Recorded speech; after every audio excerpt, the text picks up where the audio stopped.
à tous, aujourd'hui on va s'occuper d'un iPad R1 qui a un souci assez courant et on va parler de deux choses par rapport à ça. Donc un iPad R1 qui a un problème de cellulaire, c'est-à-dire que lui c'est un modèle cellulaire, donc il fait Wi-Fi et 4G, donc on peut mettre une carte SIM dedans pour avoir internet partout. Le truc c'est que là le modem il a lâché, il est HS, donc on ne peut malheureusement pas réparer cette partie-là, et du coup à cause de ça on ne peut pas activer l'iPad, c'est-à-dire que la personne essaie de le restaurer en pensant que ça réglerait le problème. Malheureusement, comme le modem il est HS, eh bien l'activation est impossible parce que l'iPad a besoin du numéro de série de l'email pour finir l'activation. Mais l'email n'est plus là parce que le modem est HS et donc ne le communique pas. Donc il y a une solution dans ces cas-là. On peut transformer cet iPad parce qu'il existe deux variantes sur les iPads, la version 4G et la version Wi-Fi. On peut donc dire à cette carte mère, désactive en gros la version cellulaire et passe en version Wi-Fi. Ça se fait très simplement, il suffit de supprimer ou déplacer une résistance selon les modèles. Là, apparemment, je crois que le client il a déjà essayé de faire ça parce que la résistance, quand je l'ai ouvert, a été déjà enlevée, donc il est déjà en gros en mode Wi-Fi. Le client a dû donc essayer de le restaurer, je pense, pour essayer de le réactiver en modèle Wi-Fi, sauf que il ne sait pas que l'iPad, en fait, quand on le passe en modèle Wi-Fi, il faut aussi changer les numéros de série. Donc là, en fait, il a fait que le début de l'intervention. Pour les iPads, en fait, quand on les passe de 4G à Wi-Fi, eh bien on n'a pas le choix, il faut changer les numéros de série qui sont inclus dans la NAND pour en gros vraiment dire au serveur Apple, ce n'est plus un modèle 4G, c'est bien un modèle Wi-Fi.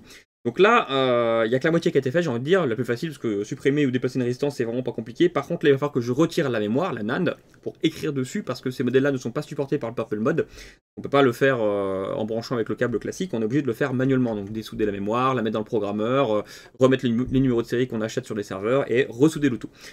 Je voulais aussi parler de cette technique, parce que forcément beaucoup doivent la connaître pour ceux qui me regardent, et beaucoup se posent la question. On peut aussi désactiver un compte iCloud grâce à ça. C'est-à-dire qu'en fait, si vous avez un modèle Wi-Fi par exemple, eh bien si vous changez les numéros de série, ça supprimera forcément le compte cloud parce que l'iPad change complètement d'identité, en quelque sorte.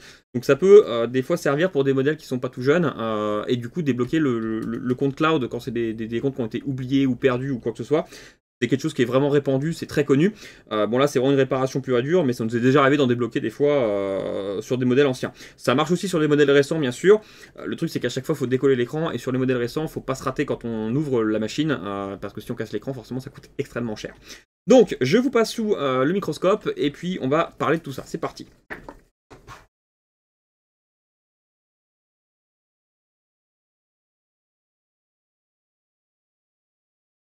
Nous voici donc sous la carte mère, je vérifie que je suis pas trop flou, donc c'est pas mal. Hop, on va corriger un petit peu mieux si c'est possible. Ouais, c'est correct. Donc, on est sous la carte mère de l'iPad R1, et alors là, on voit ici, précisément à cet endroit-là, donc c'est vraiment juste en dessous du processeur, que la résistance qui permet en gros de passer le 4G en modèle Wi-Fi a été retirée déjà. Donc ça c'est parfait, ça m'a un peu, on va dire, facilité la tâche, c'était déjà fait. Bon, même si c'est pas bien compliqué de retirer une résistance de ce côté-là. Et donc là maintenant, moi ce qu'il me reste à faire, eh bien, c'est de virer la colle qu'il y a au niveau de la mémoire bien sûr, la dessouder, écrire les nouveaux numéros de série du coup que j'ai acheté sur le serveur, ressouder la mémoire, et ça repartira pour un tour.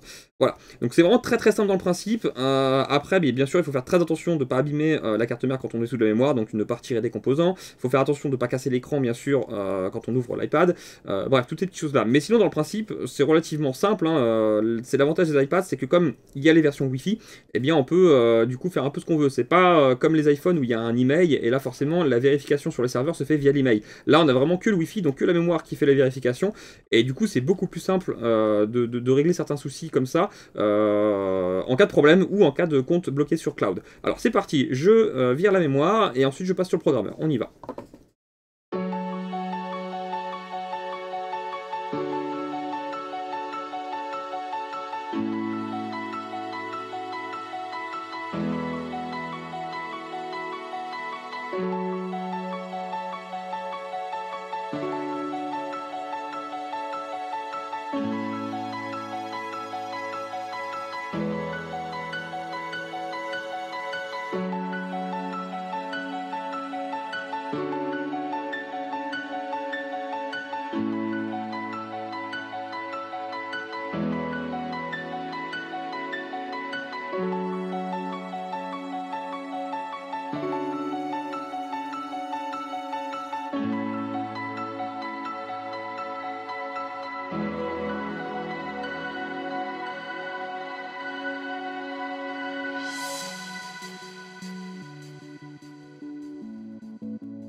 Voilà, donc j'ai retiré la mémoire, j'ai plus qu'à tout nettoyer bien sûr, et puis comme ça je m'occuperai après de la partie programmation. On y va.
Voilà, donc c'est fini pour la partie carte mère. Alors j'ai juste un petit condensateur qui est parti, je le ressoudrerai, c'est pas très grave.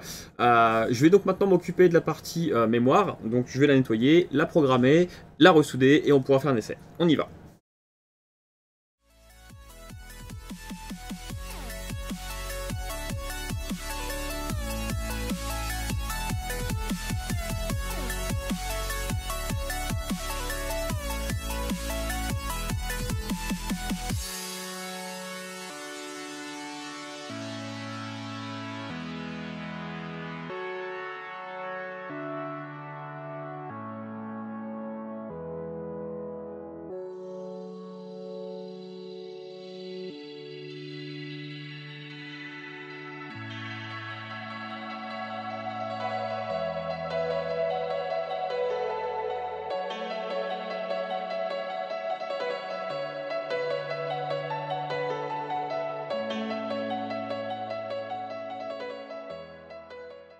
Voilà, j'ai fini de nettoyer la mémoire, du coup je l'ai mis dans mon programmeur. Alors celui-ci, il n'est pas tout jeune, hein, certains le connaissent, c'est vraiment pour les anciens modèles, donc iPhone 6, 5C, 5 et du coup les vieux iPads aussi.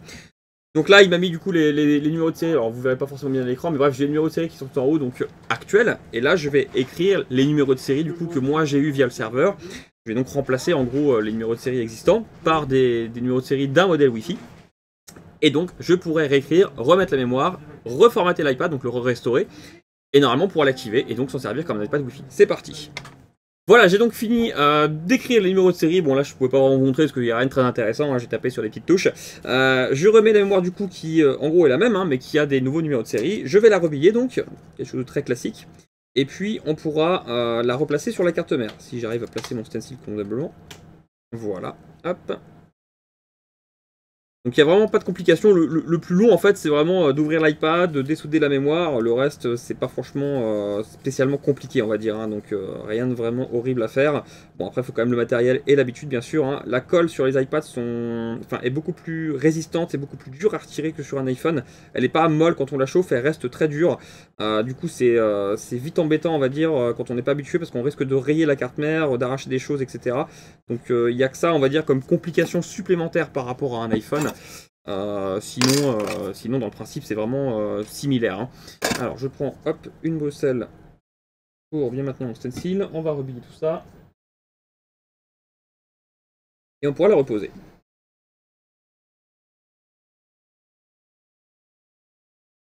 C'est une opération qui est vraiment courante, hein. On fait ça assez souvent, soit du coup parce qu'il est cellulaire et il a un souci, soit parce que le compte cloud a été bloqué et du coup on peut débloquer dans ces cas-là, hein. Bon, c'est pas quelque chose de vraiment compliqué à faire, on va dire, mais il faut le savoir.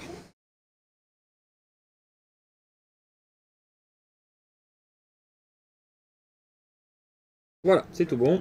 Bon, le stencil a un peu gondolé, mais c'est pas bien grave. Le principal, c'est que la pâte se soit bien soudée. On a des jolies billes, donc c'est parfait. Je vais pouvoir le replacer et on pourra faire un essai.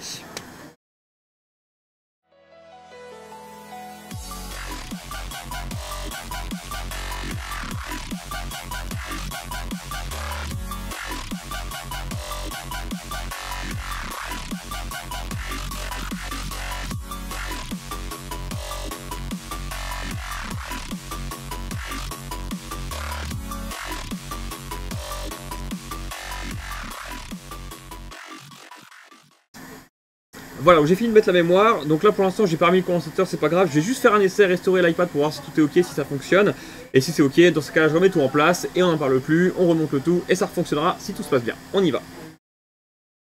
Voilà, j'ai donc remonté rapidement la carte mère comme toujours, j'ai branché le minimum on va dire, donc tactile écran, j'ai restauré l'iPad et du coup il s'est activé, on a donc de nouveau accès au menu complet on va dire, donc là c'est parfait, il est fonctionnel.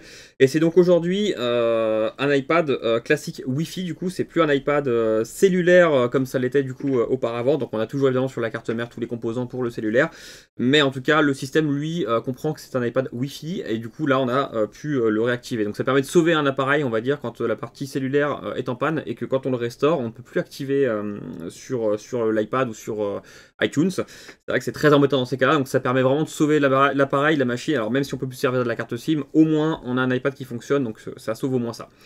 Allez, à la prochaine!